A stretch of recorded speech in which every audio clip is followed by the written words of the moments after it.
3 years ago, I faced a dilemma. I'd been offered a job at CBRE. You can pretty much guess how that turned out. But I was really conflicted. I was excited about this job, and yet I was really nervous about leaving the company that I was with, mostly the group of people, most of whom I had hired, who I was managing. I was worried about the void that would be left and what would happen to them. And I remember turning to my husband at that moment and saying, I just don't feel like I have anyone to call. I need someone's perspective on this. And I need someone to help me think through this. And I don't feel like I know who that person is, who knows me, who understands my situation, who understands the potential of my career, but also the conflict I have about leaving these people behind.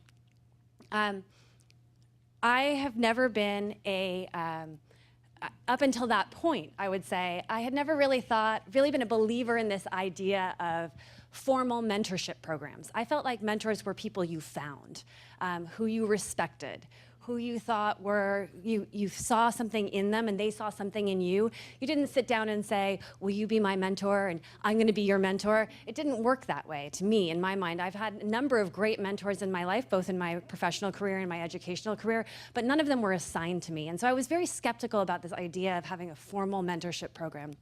But at this moment of crisis, semi-crisis, that I faced, I thought, wow, I could really use a mentor right now, someone I could know who would be on the other end of the line, who could give me some perspective on what I'm doing.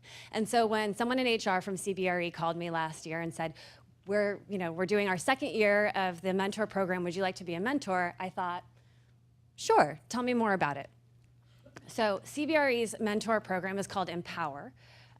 It's about 10 years in the making, although it's into its second year of implementation.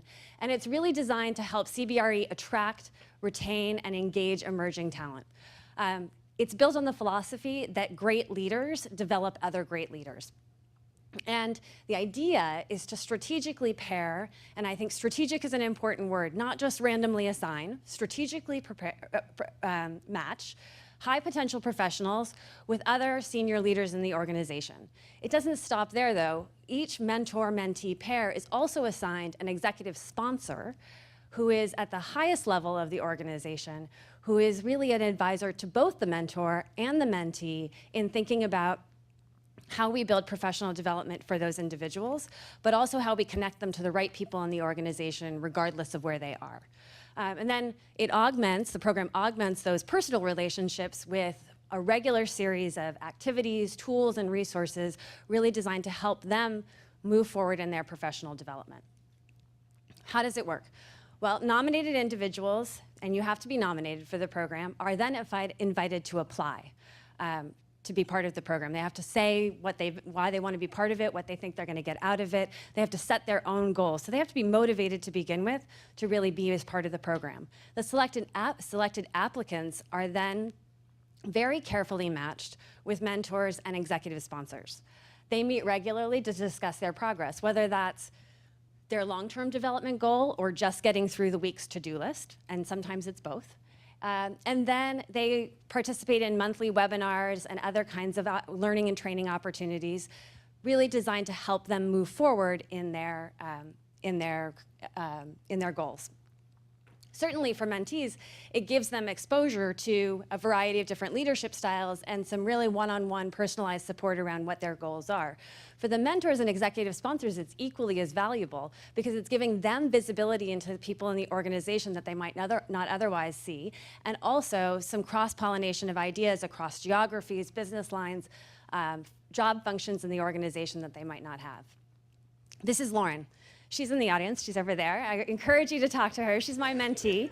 She's awesome. I'll say that first and foremost. There's a reason why she's in this program. There's a reason why her manager identified her. She was 6 months into her tenure at CBRE when she joined. She has some really great ideas about how she wants to disrupt the status quo of what she does in valuation. She's an appraiser in our valuation practice in Walnut Creek. But until she became part of the Empower Mentor program, she probably pretty much only knew the people in Walnut Creek and her immediate line managers. This is Lauren on Empower. In the last 4 months, she's met a ton of people in this organization. None of these people sit anywhere close to the Bay Area. They sit in Chicago and in Dallas and in Los Angeles and in Detroit. And she hasn't just met these people, she's had really meaningful conversations with these people. The global head of the Valuation and Advisory Group has reviewed her personal business plan and has talked to her about how she can set good goals and how he's going to hold her accountable for the goals she's set in the next year. That's the kind of access that this program has given her. And I'm excited to see what she does with it. If she's only 4 months in, she's got several more months. I think it's the same kind of result we've seen in year one. 48% of the people who participated in the program last year were promoted into new roles before the end of the program in that year. And many of them have since been promoted and moved on to new opportunities in the organization. So we're really excited about what this holds for CBRE, and we're excited to share the lessons learned with you all later today. Thank you. Thank you so much.